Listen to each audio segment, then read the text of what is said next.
C Somashekar ಅವರೇ ಈಗಾಗಲೇ ನಮ್ಮ ಮಾತುಗಳನ್ನ ಹೇಳುವುದರ ಮುಖಾಂತರ ನಮ್ಮೆಲ್ಲರನ್ನ ಗುರುತಿಸುವಂತ ಕರ್ನಾಟಕ ರಾಜ್ಯ ಸರ್ಕಾರದ ವೈದ್ಯಕೀಯ ಶಿಕ್ಷಣ ಕೌಶಲ್ಯ ಅಭಿವೃದ್ಧಿ ಸಚಿವರಾದಂಥ ಡಾಕ್ಟರ್ ಶಿವಪ್ರಕಾಶ್ ಪಾಟೀಲ್ ಅವರನ್ನು ನೆನೆಸಿಕೊಂಡು ಆಮೇಲೆ ವೇದಿಕೆ ಮೇಲೆ ಆಶೀರ್ವಾದಂಥ ಗೌರವಾನ್ವಿತ ನಮ್ಮ ಜಿಲ್ಲಾ ಅಧ್ಯಕ್ಷರಾದಂಥ ವಿಜಯಕುಮಾರ್ ಪಾಟೀಲ್ ತೇಗತಿತ್ತಿ ಅವರೇ, ಗಂಗಾ ಪರಮೇಶ್ವರ ಶಿಕ್ಷಣ ಸಂಸ್ಥೆಯ ಅಧ್ಯಕ್ಷರ ಸಹೋದರಿ ಡಾಕ್ಟರ್ ಅಮರೇಶ್ವರಿ ಬಾಬುರಾವ್ ಚಿಂತಿಸೂರ್ ಅವರೇ, ಗೌರವಾಧ್ಯಕ್ಷರು ನಮ್ಮೆಲ್ಲರಿಗೂ ಮೊದಲಿಗೂ ಪರಿಚಯರು ಹಿರಿಯರು ಮಾರ್ಗದರ್ಶಕರಾದಂಥ ಜಗನ್ನಾಥ್ ಸೇಠಿ ಸರ್ ಅವರೇ, ಖ್ಯಾತ ಉದ್ಯಮಿಗಳಾದಂಥ ಮೋಸಿ ಎಂ ಪಟೇಲ್ ಅವರೇ,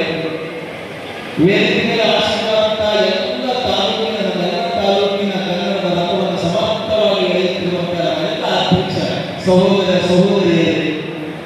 ಮತ್ತು ಎಲ್ಲ ಪದಾಧಿಕಾರಿಗಳೇ, ಮುಂಭಾಗದಲ್ಲಿ ಇರುವಂತಹ ಎಲ್ಲ ಆತ್ಮೀಯ ಹಿರಿಯರೇ, ಮಕ್ಕಳೇ, ಮಾತೆಯರೇ, ಮಾಧ್ಯಮದ ಮಿತ್ರರೇ, ಸರ್ವರೇ, ಎಲ್ಲ ಕನ್ನಡ ಅಭಿಮಾನಿಗಳಿಗೆ ಎಲ್ಲರಿಗೂ ಶರಣು ಶರಣಾರ್ಥಿ. ಬಹಳ ಸಂಭ್ರಮದಿಂದ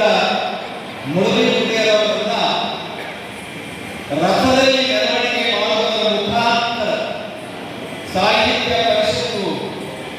ನನಗೆ ದೊಡ್ಡ ಜವಾಬ್ದಾರಿಯನ್ನ ಸಂಬಂಧವನ್ನು ಕೊಟ್ಟಿದೆ. ನನ್ನ ಜೀವನದಲ್ಲಿ ಅಮೃತ ಘಳಿ, ನಾನು ಎಲ್ಲಿಯೂ ಮರೆಯುವುದಿಲ್ಲ. ನನ್ನ ಜೀವನದಲ್ಲಿ ಇಂಥ ಬೆಳೆ ಏನಾದರೂ ಸಿಗುವುದು, ಮುಂದಿನ ಸ್ಥಾನ ಸಿಗುವುದಾದರೆ ಈ ಜಿಲ್ಲಾಧ್ಯಕ್ಷ ಸ್ಥಾನ ಸಿಗುವುದಲ್ಲ, ಬಹಳ ದೊಡ್ಡದಿದೆ. ಇಲ್ಲಿವರೆಗೆ ಎಲ್ಲ ಸಾಹಿತಿಗಳನ್ನ ಗುರುತಿಸಿದ್ದಾರೆ, ಕವಿಗಳನ್ನ ಗುರುತಿಸಿದ್ದಾರೆ, ಇತಿಹಾಸಕಾರ